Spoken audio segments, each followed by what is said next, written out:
We have to be in sync. Rec Room told us they continually invest in their moderation systems.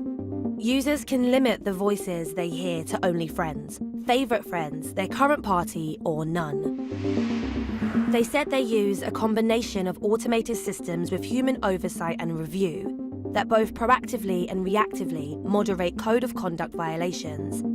And they also maintain COPPA compliance with the assistance of external partners and experts. Their moderation efforts can never provide 100% coverage, but trust and safety is core to their mission and something they strive to improve every day.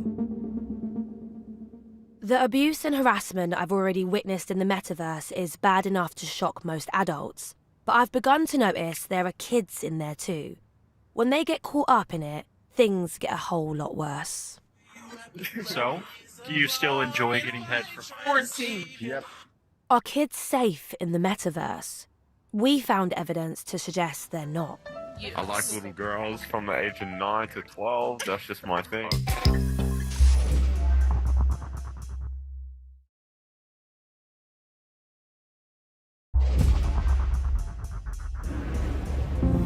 I've gone undercover to investigate abuse in the metaverse. So far, I've witnessed some shocking behaviour from users, including racism and virtual sexual assault. And I found a lack of moderation on the apps I visited. Imagine black, get back to the field, cotton picker. What's worse is I've started to notice children in here as well. How safe is the metaverse for them? To find out, I'm going to pretend to be a kid and go back undercover. I am going to make a profile of a 13-year-old child.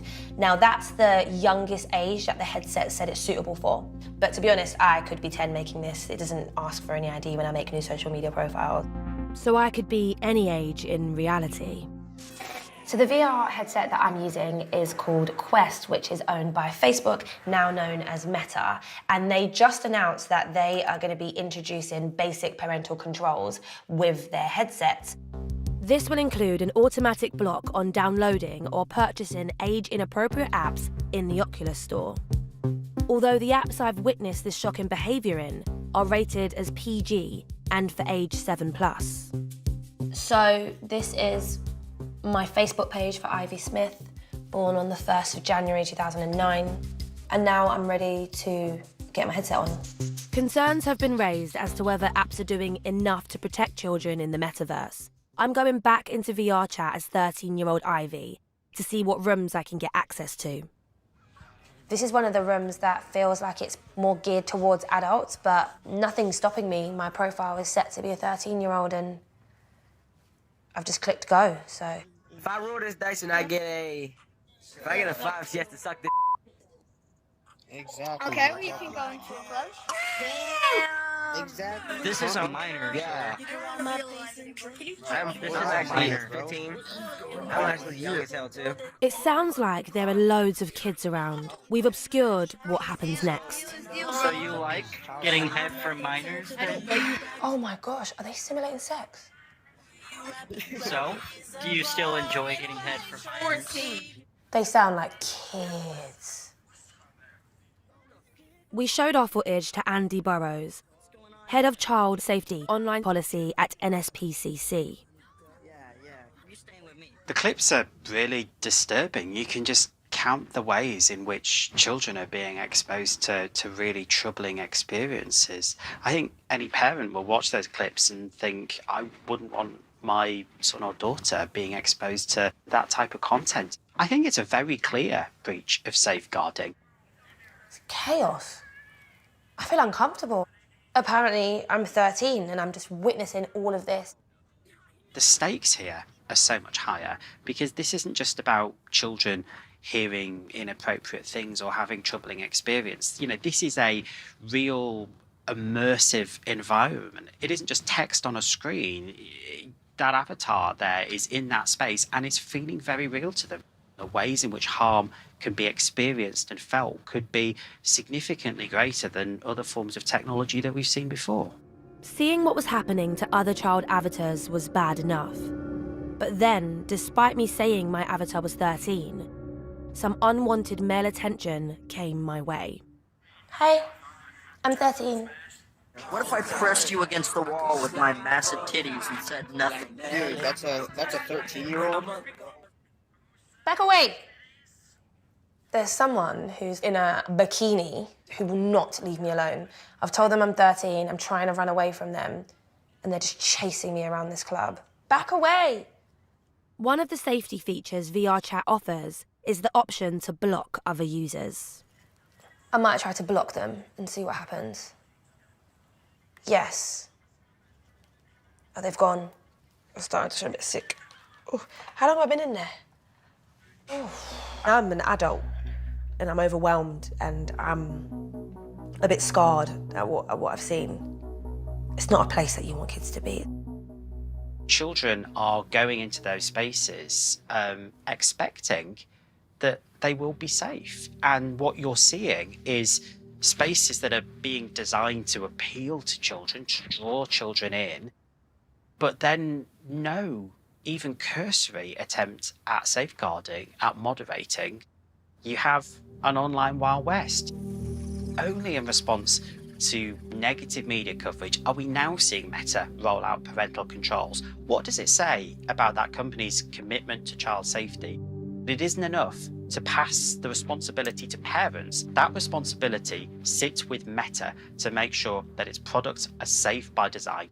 I also witnessed other children displaying sexual behaviour in VR chat. I like in there. She feels so good. And people claiming they are attracted to children. I like little girls from the age of 9 to 12. That's just my thing.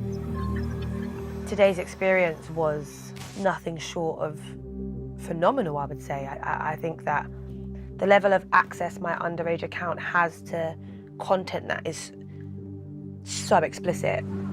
Earlier this year, the UK government introduced a world-first online safety bill, saying it wants Britain to be the safest nation in the world for children online. Not everyone is convinced.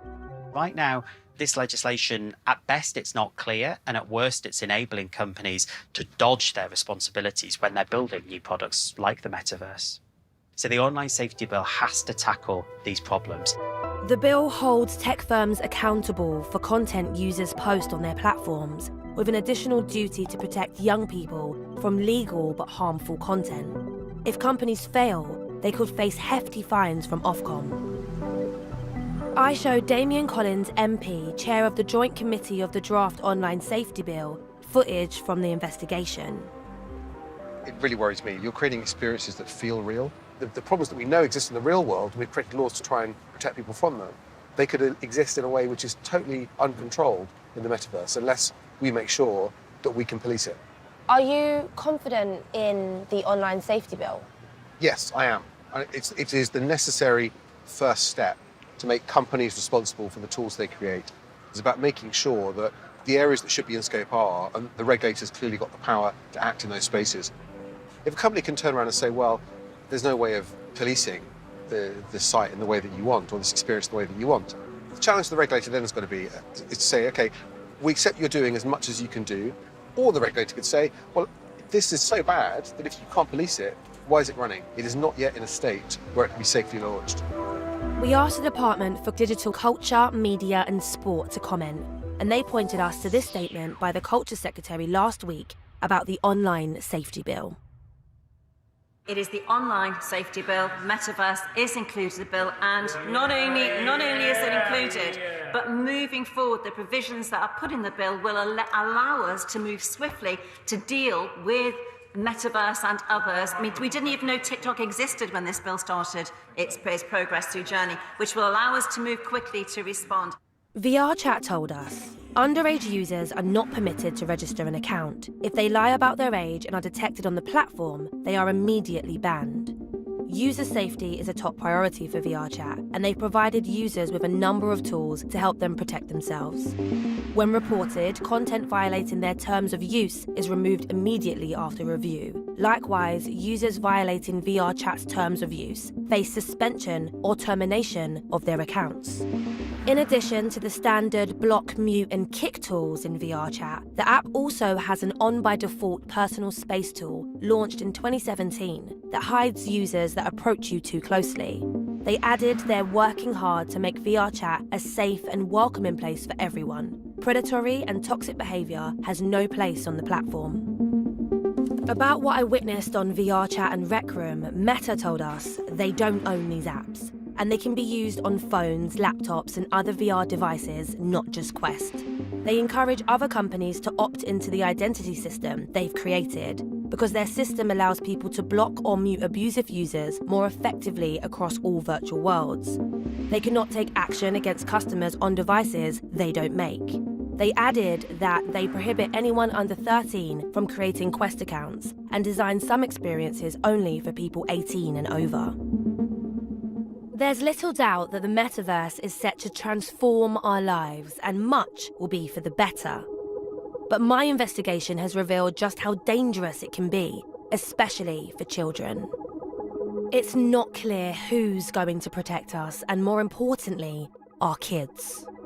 Can we rely on those who run it to put our safety before their profit?